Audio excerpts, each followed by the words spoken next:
What is the impact of mandatory high-stakes testing on education programs and educational environments in Oregon? What is better for it and what is worse? The educational environment in Oregon's public schools has changed, and the imposition of mandatory high-stakes tests is a driver. I simply asked, and I'm asking again, for a comprehensive review of these effects.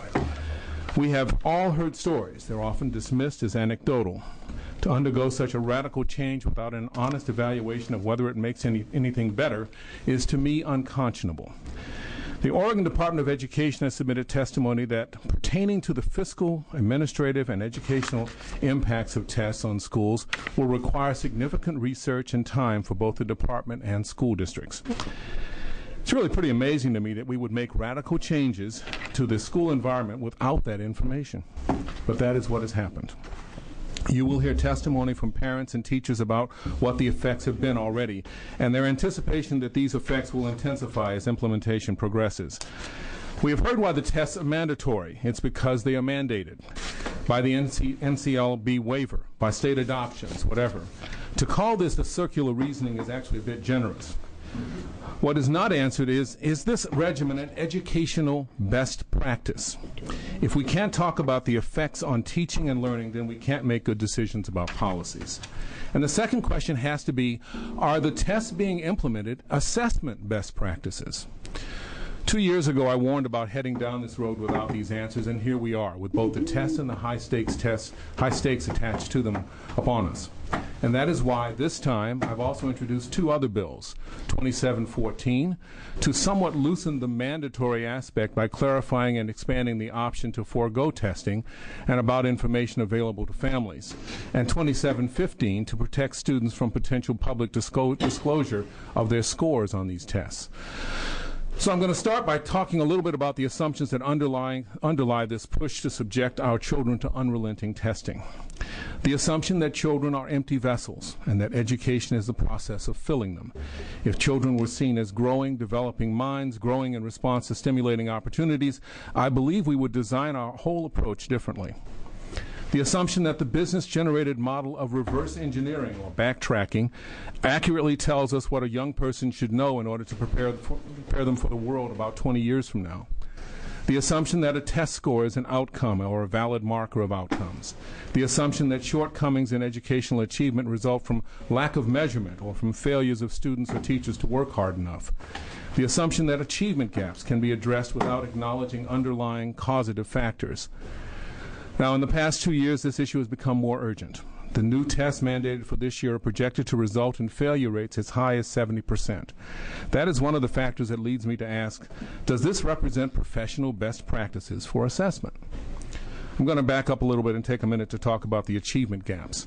When somebody claims that a program will promote equity or be especially for students of color or underserved populations or at-risk students, I am, to say the least, skeptical. For decades, we have seen prescriptions for children of poverty that involve regimented back-to-basics approaches. Then we wring our hands about why they don't respond all that well. Meanwhile, families of means take advantage of the choices they have to ensure that their kids are stimulated to engage in the world as their minds develop. Parents with means do not typically drill their students on the skills needed to pass standardized tests. No, they are the ones at schools and school boards protesting the time spent on them. They don't sign their kids up for back to basics or 3 R's programs. They sign their kids up for enrichment activities. In fact, here are some characteristics of the education of kids of well-off families. The learning day doesn't end when the school day ends. They might play sports or be involved in other activities that challenge them. Their parents sign them up for activities that address not deficiencies in the kids, but deficiencies in the school program. They go to art classes and science classes, or parents design home activities of their own. Parents who have the means spare no expense to make sure their kids have a chance to do interesting things. And the learning year doesn't end when the school year ends. They go to camps and classes and swim lessons. They go home to a warm home and dinner, and even if mom is rushed. Oops, I'm too close. Sorry about that. Even if mom is rushed, I'm sure we could probably extend this list. So when somebody says that they have a program that will help poor children and children of color, I'm going to ask, how does it enrich the hours after school? How does it make sure that they have interesting things to learn and experience every day that make them want to learn more? How does it enrich their summer and their other school vacation times? How does it ensure that they are secure in shelter and food and support? Motivation is notoriously hard to measure, but it's a vital part of the educational process. If we kill motivation, our successes in the measurable world are not likely to matter. Growing minds are living and growing and interacting with the world, and the world they will understand differently from how we understand it, and a world they will shape. Our, and by our I mean their future, depends on not only acquiring knowledge but also growing up. It depends on their having the persistence, the resilience, the curiosity, the maturity, and the moral compass needed to solve problems, as well as knowledge, skills, and abilities. Their survival may depend on solving problems we will never see and can't even imagine. Furthermore, I believe that if we care about their future and happiness and fulfillment, we must care about the quality of the experiences they have now. Ultimately, that's a large part of my concern. It is the focus on outputs, however well or poorly they are defined, simply a diversion that takes our eyes off the inputs. Now, if you're growing tomatoes, you want a good outcome, but it's not magic. It doesn't happen because you keep measuring the plants. In fact, you can have indications that your outcomes are going to be good all along the way, and then find out at the end of the summer that you've grown huge plants with no tomatoes. That's because your inputs weren't the right ones for producing fruit. Tomatoes need light, warmth, fertilizer, and water for good outcomes. And growing children need stimulation, wonder, and excitement, as well as educational content for good outcomes. If we don't focus on high-quality inputs, we're going to be disappointed in our outcomes, no matter what those test scores look like. If the outcome we seek is an innovative and resilient economy and a vibrant and functioning civic and cultural life, then what do the test scores we are pushing for now have to do with it? What do the inputs we are settling for now have to do with it? Those are frankly my questions. So here's what the three bills do. HB 2713 asks for answers to my questions.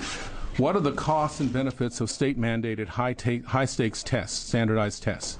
We are often encouraged to embrace change, but change is not always good. Sometimes it's just turmoil. These changes to our public education system affect an entire generation and inflict significant turmoil. How can we continue without knowing whether they provide sufficient benefit to teaching and learning to make that turmoil worth it? We have gone far down the trail of committing resources of time and money to this testing regimen, and as it turns out, far down the trail of allowing it to drive what our students study and how they study it. It is past time to get some hard evidence as to whether we're on the right trail. Because if we're not, every school year is another year going in the wrong direction. This bill simply recognizes that educational policy should be evaluated as to outcomes. It calls for an evaluation of the effects of standardized testing as currently mandated, cost-to-benefit analysis, if you will. Here in this building, we are pretty fixated on one budget, the one where we decide where to spend our limited dollars. But in a public school classroom, there are several resources that are also on a tight budget. Time, the teacher's attention, the student's attention, everybody's enthusiasm, to name some. When we're thinking about costs versus benefits, those budgets have to be taken into account. Questions about the credibility of the coming consortium tests and their uses give rise to two other bills I proposed. HB 2714 clarifies parents' rights to opt out of these tests. Currently, parents may request exemption on religious grounds. Most of the objections I hear are based on ethical and intellectual reasons, and this bill allows parents to base their decisions on these concerns. The majority of the objections I hear from constituents and professionals are based on the quality of the tests themselves, the validity of their application, and the effects on curriculum and the learning environment. This bill also provides that alternative means of demonstrating proficiency can be used to qualify for a diploma. Now, I want to make it clear that I'm not promoting the idea that a parent should be able to neglect a child's education. I've received communications about exempting homeschooled kids in which the term unschooled is used. That gives me a great pause. I believe that failure to educate a child is neglect bordering on abuse, and anyone who exempts their child from a system that involves licensed teachers and other safeguards has to provide some evidence that the child is in fact being educated. Again, the majority of the objections I hear have to do with the educational effects of these tests on public school students. Finally, HB 2715 is intended to address the use of so-called data walls. These are instances in which schools have displayed students' scores, often in response to a mandate from district administrators. By their nature, such display is available to individuals who have no proper use of the identifiable information and extends the culture of shame and punishment that characterizes much of the push to use test scores for punitive rather than educational purposes. A number of parents and professionals are here to expand on what I've said. One of the most important things we do as decision makers is to look for the rest of the story. The stories from the classroom and the homework desk are immensely important to this debate.